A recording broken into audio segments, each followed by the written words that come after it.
नमस्कार, आवाज इंडिया में आपका स्वागत है। मैं हूं सीमा और आप देख रहे हैं बॉली आवाज जंक्शन। यहां हम आपको एंटरटेनमेंट की दुनिया की उन खास खबरों से रूबरू कराते हैं जो आज बॉलीवुड, म्यूजिक, ओटीटी और ग्लैमर की दुनिया में सबसे ज्यादा चर्चा में है। तो चलिए बात करते हैं एंटरटेनमेंट से जुड़ी हुई खास खबरों की। आज एंटरटेनमेंट की दुनिया से एक ऐसी ही कहानी लेकर आए हैं जो है इमोशन, यादों और पहचान से जुड़ी हुई। हम बात कर रहे हैं रणवीर कपूर की। रणवीर कपूर की रामायण में अरुण गोयल की एंट्री पर सीता यानी कि दीपिका चिखलिया की नाराजगी की बात सामने आ रही है। बात हो रही है नीतीश तिवारी की मोस्ट अवेटेड फिल्म रामायण की, जिसमें रणवीर कपूर राम के किरदार में, साई पल्लवी सीता बनेंगी और यश बनेंगे रावण। लेकिन असली चर्चा में है दो ऐसे चेहरे जो दशकों से भारतीय घरों में पूजे जाते रहे हैं, अरुण गोयल और दीपिका चिखलिया। रामानंद सागर की रामायण में राम की भूमिका निभा चुके अरुण गोयल और इस बार बनेंगे दशरथ, और इस कास्टिंग को लेकर भावनाएं उफान पर हैं। सीता का किरदार निभा चुकी दीपा चिखलिया ने कह दिया है साफ, उन्हें ये फैसला हजम नहीं हो रहा।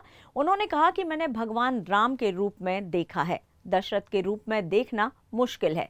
दीपिका की बातों में नाराजगी नहीं बल्कि एक भावनात्मक जुड़ाव झलकता है जो दर्शकों के दिलों में भी गूंज रहा है। वो कहती हैं, कुछ किरदार ऐसे होते हैं जिनसे एक बार जुड़ गए तो बाकी सब किरदार फीके लगने लगते हैं। उन्होंने ये भी स्पष्ट किया कि अगर उन्हें खुद कोई किरदार ऑफर होता है तो वो इनकार कर देती, क्योंकि सीता के बाद कोई और किरदार उनके लिए कल्पना से परे है। फैंस भी इस कास्टिंग को लेकर दो हिस्सों में बंट गए हैं। कुछ खुश है और कुछ पुरानी पीढ़ी की विरासत इस फिल्म में दिखेगी, और कुछ को लगता है कि ये किरदारों की पवित्रता से छेड़छाड़ है।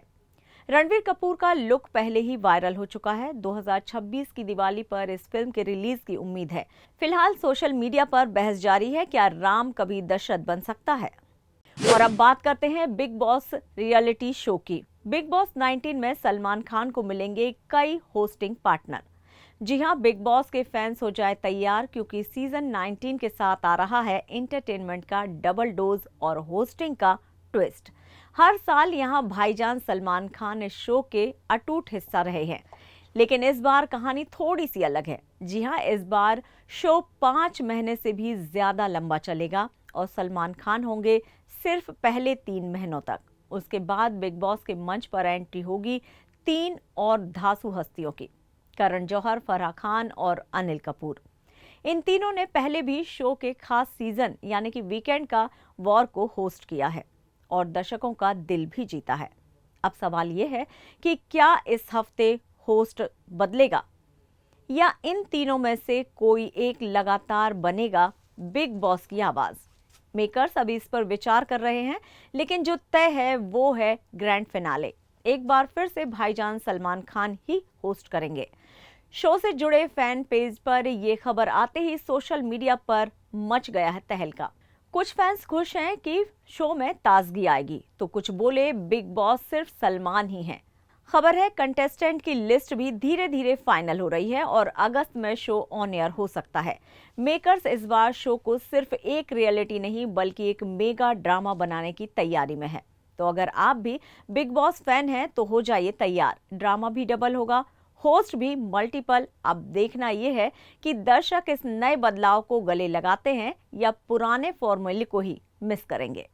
सिनेमा प्रेमियों के लिए इस हफ्ते का शुक्रवार बहुत खास होने वाला है, क्योंकि तीन फिल्में एक साथ रिलीज हो रही हैं। जी हां, एक तरफ प्यार, दूसरी तरफ पावर और तीसरा तरफ सुपर पावर, यानी कि रोमांस, एक्शन और सुपर हीरो सब एक ही दिन।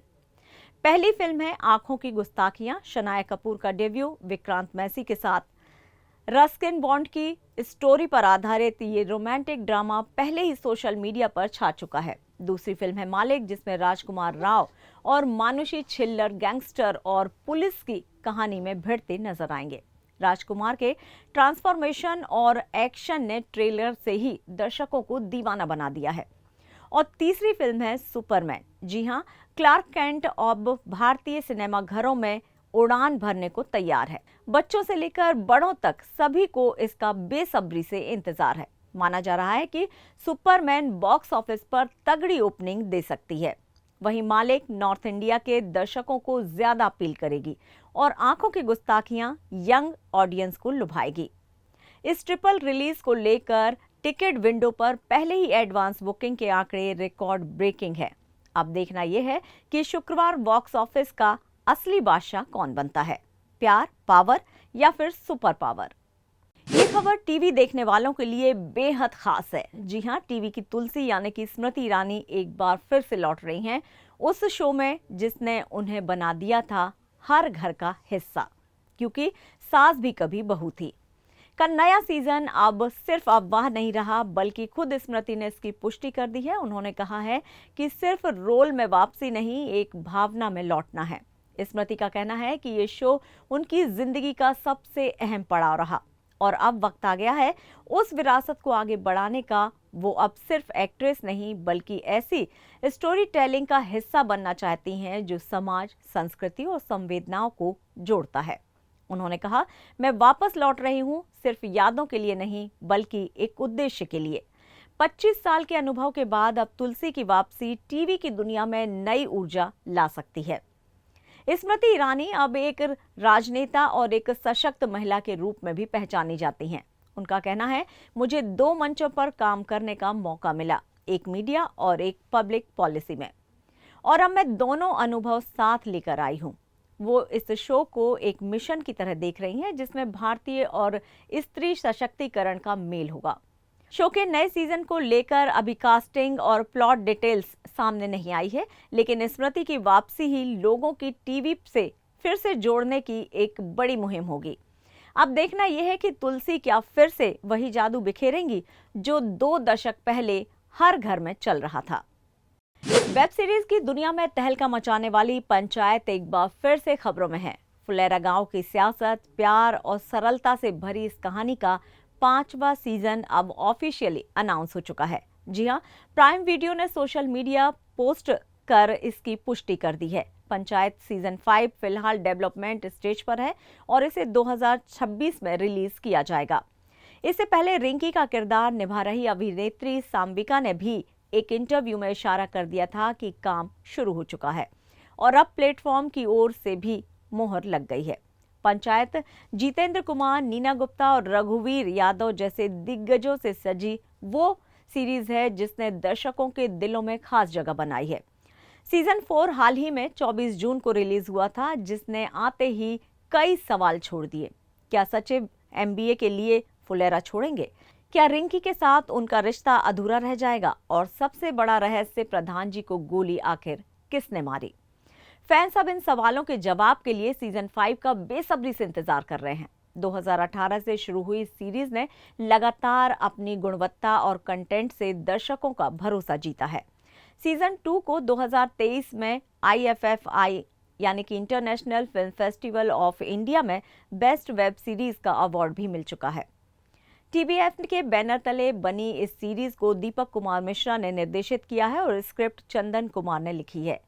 जितेंद्र कुमार, नीना गुप्ता, रघुवीर यादव के अलावा इस सीजन में फैजल मलिक, चंदन राय, संबिका और सुनीता राजवार जैसे कलाकार भी प्रमुख भूमिकाओं में हैं। पंचायत 5 को लेकर एक्साइटमेंट चरम पर है और अब देखना होगा कि फुलेरा गांव की अगली राजनीतिक जंग क्या मोड़ लाएगी। और फिलहाल बॉली आवाज जंक्शन में लेते हैं एक छोटा सा ब्रेक। आप कहीं नहीं जाइए क्योंकि खबरें अभी और भी हैं।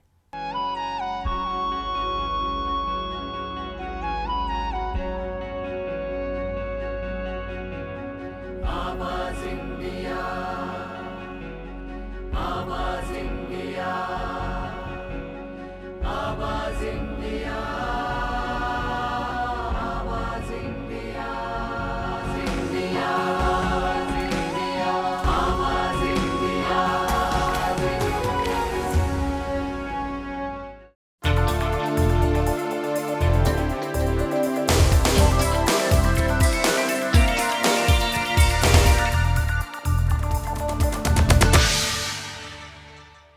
ब्रेक के बाद एक बार फिर से बॉली आवाज जंक्शन में आप सभी का स्वागत है। बढ़ते हैं अपनी अगली खबर की ओर और बात करते हैं अनुराग कश्यप की। अनुराग कश्यप की बेटी आलिया की दोबारा शादी को लेकर बॉलीवुड के मशहूर फिल्म मेकर अनुराग कश्यप की बेटी आलिया कश्यप एक बार फिर से शादी के बंधन में बंध गई हैं। हालांकि ये शादी दोबारा हुई है, लेकिन इस बार अंदाज बिल्कुल अलग था। आलिया और उनके पति शेन ग्रेगोयरे ने न्यूयॉर्क में ईसाई परंपराओं के तहत दोबारा शादी की है। इस शादी की तस्वीरें आलिया ने खुद अपने इंस्टाग्राम पर शेयर की हैं, जिसमें वो बेहद खूबसूरत व्हाइट गाउन में नजर आ रही हैं। उनके पति शेन ब्लैक टैक्सिडो में दिखाई दिए और दोनों की केमिस्ट्री एक बार फिर से चर्चा में आ गई। इन तस्वीरों में एक दूसरे को किस करते हुए, अंगूठी दिखाते हुए और हाथों में हाथ डाले पार्क में टहलते कपल की झलकें सोशल मीडिया पर वायरल हो रही हैं। इस खास मौके पर आलिया ने अपनी सास की 30 साल पुरानी वेडिंग ड्रेस पहनी, जिसे उन्होंने बेहद इमोशनल और स्पेशल बताया। उन्होंने लिखा, हमने फिर से शादी कर ली और इस ड्रेस ने इस लम्हे को और भी क्लासिक बना दिया। आपको बता दें कि पिछले साल दिसंबर में मुंबई में हिंदू रीति रिवाज से इन दोनों की शादी हुई थी। उनकी मुलाकात एक डेटिंग ऐप पर हुई थी और वहीं से शुरू हुआ था ये खूबसूरत सफर। अब 2 बार 7 फेरे और चर्च की प्रार्थनाओं से बंध चुका है ये रिश्ता। इस दोबारा शादी की खास बात सिर्फ रीति रिवाज नहीं, बल्कि उस एहसास की पुष्टि है कि प्यार जब सच्चा हो तो उसे जताने की कोई भी रस्म दोहराई जा सकती है। आलिया की इस रोमांटिक पहल ने फैंस का दिल जीत लिया है और सोशल मीडिया पर ढेरों बधाइयों का तांता लग गया है।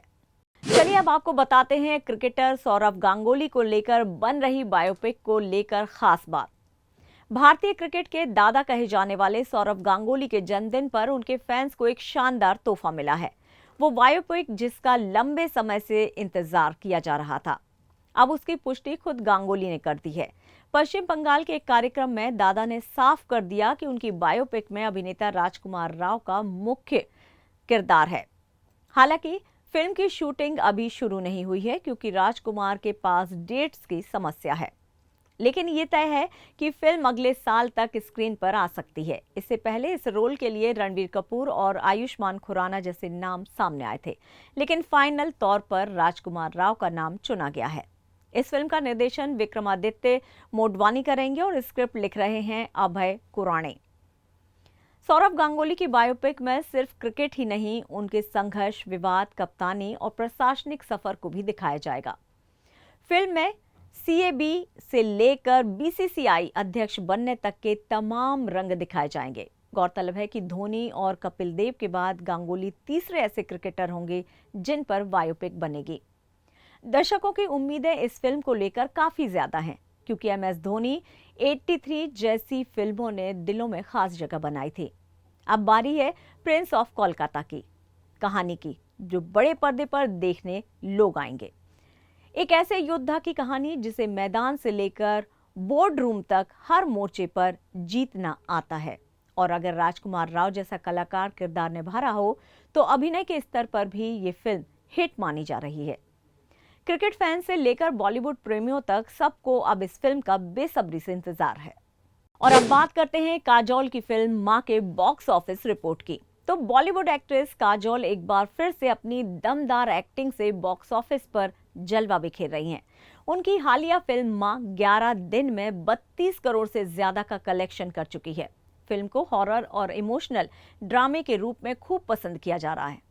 कहानी एक मां की है जो अपनी बेटी के लिए मौत से भी लड़ जाती है, और काजोल ने उस भावना को पर्दे पर बखूबी जिया है। फिल्म को अजय देवगन के प्रोडक्शन हाउस ने बनाया है और प्रमोशन में भी कसर नहीं छोड़ी गई। पहले दिन जहां फिल्म ने 4.65 करोड़ रुपए कमाए, वहीं दूसरे और तीसरे दिन यह आंकड़ा 6 और 7 करोड़ तक पहुंच गया। पहले हफ्ते में फिल्म का कुल कलेक्शन 26.5 करोड़ रहा। दूसरे हफ्ते में रफ्तार धीमी पड़ी, लेकिन रविवार को 2.35 करोड़ की कमाई ने रफ्तार को फिर से पकड़ लिया। सोमवार को भी फिल्म ने 52 लाख रुपए का कारोबार किया। कुल मिलाकर फिल्म अब 32.12 करोड़ रुपए कमा चुकी है और उम्मीद की जा रही है कि जल्द ही ये 50 करोड़ क्लब में शामिल हो जाएगी। काजोल की एक्टिंग, फिल्म का कंटेंट और दर्शकों की भावनाओं को छू लेने वाली कहानी, यही फिल्म की ताकत बनकर उभरी है। ये फिल्म न सिर्फ एक मां के जज्बे की कहानी है, बल्कि ये भी साबित करती है कि कंटेंट अगर मजबूत हो तो दर्शक सिनेमा घर तक जरूर पहुंचते हैं। लंबे वक्त बाद थिएटर में लौटी काजोल की इस वापसी को दर्शकों ने हाथों हाथ लिया है। बॉलीवुड एक्ट्रेस श्रद्धा कपूर एक बार फिर से सुर्खियों में है, लेकिन इस बार वजह उनकी कोई फिल्म नहीं बल्कि एक वायरल वीडियो है। दरअसल श्रद्धा कपूर और उनके बॉयफ्रेंड राहुल मोदी एक प्राइवेट वीडियो सोशल मीडिया पर तेजी से वायरल हो रहा है। सबसे चौंकाने वाली बात यह है कि ये वीडियो किसी पेपराजी या मीडिया फोटोग्राफर ने नहीं बल्कि एक फ्लाइट क्रू मेंबर ने रिकॉर्ड किया। वीडियो में श्रद्धा और राहुल एक दूसरे से बातचीत में मशगूल नजर आ रहे हैं और दोनों की नजरें मोबाइल स्क्रीन पर टिकी हुई हैं। बताया जा रहा है कि दोनों किसी इंटरनेशनल फ्लाइट में थे, तभी ये वीडियो बनाया गया। ये वीडियो इंटरनेट पर वायरल हो चुका है और यूजर्स के बीच बहस छिड़ गई है। इस मामले पर अभिनेत्री रवीना टंडन ने कड़ी नाराजगी जाहिर की है। उन्होंने सोशल मीडिया पर लिखा है कि फ्लाइट स्टाफ द्वारा किसी की निजी बातचीत रिकॉर्ड करना और बिना अनुमति उसे सार्वजनिक करना सरासर गलत है। रवीना ने यह भी कहा कि अगर सीधे तौर पर किसी की निजता का उल्लंघन होता है और एयरलाइंस को इस पर सख्त कदम उठाने चाहिए। और अब बात करते हैं साउथ फिल्म इंडस्ट्री के सुपरस्टार अभिनेता महेश बाबू की। महेश बाबू को लेकर एक बड़ी खबर सामने आ रही है। खबर के मुताबिक साउथ फिल्म इंडस्ट्री के सुपरस्टार महेश बाबू एक गंभीर कानूनी विवाद में फंसते नजर आ रहे हैं। मामला जुड़ा है एक रियल एस्टेट घोटाले से, जिसकी वजह से उन्हें लीगल नोटिस थमा दिया गया है। जानकारी के मुताबिक महेश बाबू हैदराबाद की एक real estate company Sai Surya developers के ब्रांड एम्बेसडर हैं। अब इस कंपनी के खिलाफ धोखाधड़ी का आरोप लगा है और इसमें अभिनेता का नाम भी घसीटा जा रहा है। रंगारेड्डी जिला उपभोक्ता आयोग ने इस घोटाले में अभिनेता को नोटिस भेजा है। शिकायत एक महिला डॉक्टर ने दर्ज कराई है, जिन्होंने कंपनी की एक ऐसी योजना में निवेश किया जो असल में मौजूद ही नहीं है। डॉक्टर का दावा है कि उन्हें 34.8 लाख रुपए का नुकसान हुआ है और उन्होंने ये निवेश महेश बाबू के प्रचार और भरोसे की वजह से किया था। महेश बाबू को लेकर ये पहला मौका नहीं है जब उनका नाम किसी कानूनी जांच में आया है। अप्रैल 2025 में भी ईडी ने साई सूर्या डेवलपर्स और सुराना ग्रुप से जुड़े मनी लॉन्ड्रिंग केस में उनसे पूछताछ की थी। रिपोर्ट्स के अनुसार इन कंपनियों के प्रमोशन के लिए करीब 5.9 करोड़ रुपए का भुगतान किया गया था, जिसमें से कुछ रकम नगद में दी गई थी। हालांकि प्रवर्तन निदेशालय ने अभी तक उन्हें आरोपी घोषित नहीं किया है, लेकिन उनकी हाई प्रोफाइल संलिप्तता इस जांच को और गंभीर बना रही है। अब उपभोक्ता आयोग ने अभिनेता के साथ साथ रियल एस्टेट कंपनी और उसके मालिक कंचरला सतीश चंद्र गुप्ता को भी सुनवाई के लिए हाजिर होने को कहा है। सुनवाई की अगली तारीख अगले महीने 7 तारीख तय की गई है और सभी पक्षों को अपना पक्ष रखने के लिए बुलाया गया है। फिलहाल महेश बाबू या उनकी टीम की ओर से इस विवाद को लेकर आधिकारिक बयान नहीं आया है। अब देखना होगा कि सुपरस्टार महेश बाबू इस कानूनी उलझन से कैसे बाहर निकलते हैं और उनके प्रशंसक इस पूरी घटना पर क्या प्रतिक्रिया देते हैं। फिलहाल बॉली आवाज जंक्शन में इतना ही, लेकिन आप देखते रहिए आवाज इंडिया। नमस्कार।